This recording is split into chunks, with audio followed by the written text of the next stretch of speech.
بسم اللہ الرحمن الرحیم۔ السلام علیکم ورحمۃ اللہ وبرکاتہ۔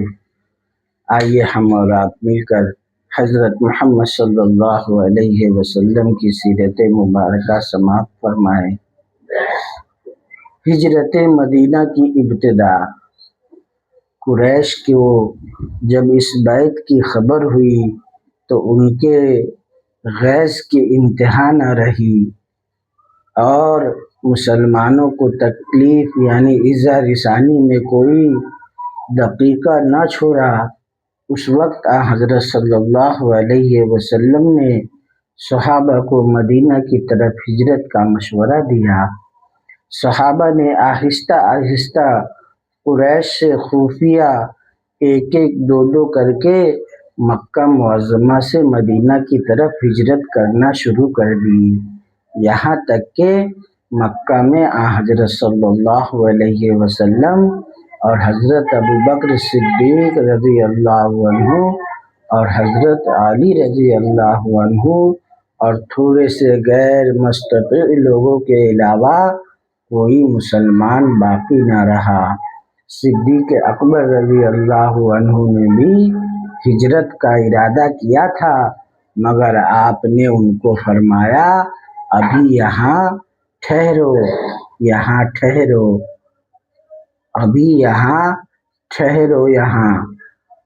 یہاں تک کہ اللہ تعالیٰ مجھے بھی ہجرت کی اجازت دے دے۔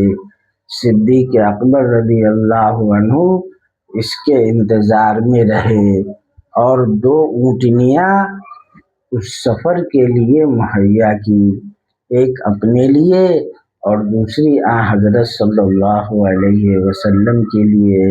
سیرت مغلطہ صاد 31۔ نبی کریم صلی اللہ علیہ وسلم کی ہجرت مدینہ۔ کفار قریش کو جب حالات معلوم ہوئے تو وہ درا میں دارالندوہ میں کفار قریش کو جب حالات معلوم ہوئے تو دارالندوہ میں مشورے کے لیے جمع ہوئے کہ اب آپ صلی اللہ علیہ وسلم کے معاملے میں کیا کیا جائے۔ کسی نے قید کرنے کی رائے دی اور کسی نے جلا وطن کرنے کی، مگر ان کے چالاک لوگوں نے کہا کہ وہ مناسب نہیں، کیونکہ قید کرنے کی صورت میں ان کے اعوان و انصار ہم پر چڑھ آئیں گے اور ہم سے چھڑا لیں گے، اور جلا وطن کرنے کی صورت تو سراسر ہمارے لیے نقصان مضر ہے، کیونکہ اس صورت میں اعتراف مکہ کے عرب تمام آپ صلی اللہ علیہ وسلم کے کریمانہ اخلاق اور شہر کلام اور کلام پاک کے گرویدہ ہو جائیں گے اور وہ ان سب کو لے کر ہم پر چڑھائی کریں گے۔ سیرت مغلطہ۔ اس لیے بدبخت ابو جہل نے یہ رائے دی کہ آپ صلی اللہ علیہ وسلم کو قتل کیا جائے، نعوذ باللہ، اور قتل میں ہر قبیلے کا ایک آدمی شریک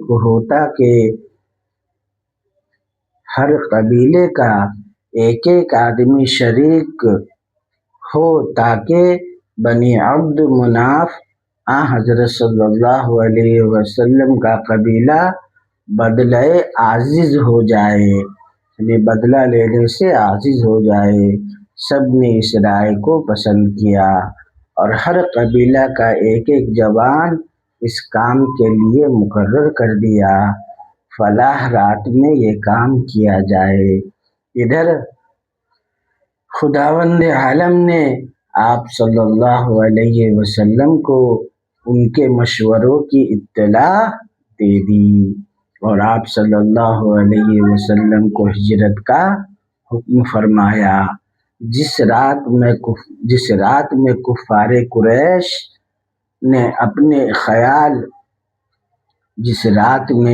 کفار قریش نے اپنے خیال خام کو پورا کرنے کا ارادہ کیا اور مختلف قبائل کے بہت سے جوان آپ صلی اللہ علیہ وسلم کے مکان کا محاصرہ کر کے بیٹھ گئے تو رسول خدا صلی اللہ علیہ وسلم نے اس وقت ہجرت کا ارادہ فرمایا، اور ہجرت اور حضرت علی رضی اللہ عنہ کو ارشاد فرمایا کہ وہ آپ صلی اللہ علیہ وسلم کی چارپائی پر آپ صلی اللہ علیہ وسلم کی چادر اوڑھ کر سو جائیں تاکہ کفار کو آپ صلی اللہ علیہ وسلم کے گھر میں نہ ہونے کا علم نہ ہو۔ اس کے بعد آپ صلی اللہ علیہ وسلم گھر سے باہر تشریف لائے تو دروازے پر قریش کا ایک میلہ لگا ہوا تھا۔ آپ صلی اللہ علیہ وسلم سورۃ یاسین شریف پڑھتے ہوئے باہر نکلے، اور جب آیت فَأَغْشَيْنَاهُمْ پر پہنچے تو اس کو کئی مرتبہ دہرایا، یہاں تک کہ اللہ تعالیٰ نے ان کی آنکھوں پر، جو لوگ باہر بیٹھے ہوئے تھے، اللہ تعالیٰ نے ان کی آنکھوں پر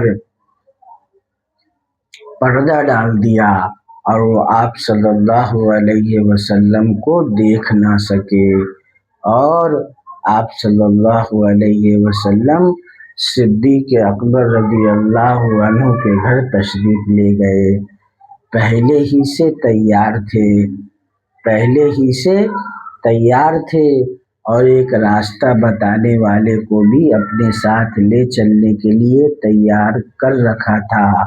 صدیق اکبر آپ صلی اللہ علیہ وسلم کے ساتھ ہو لیے اور مکان کے پشت کی جانب یعنی پیچھے کی جانب سے ایک کھڑکی کے راستے سے دونوں باہر نکلے اور سور کی طرف تشریف لے گئے۔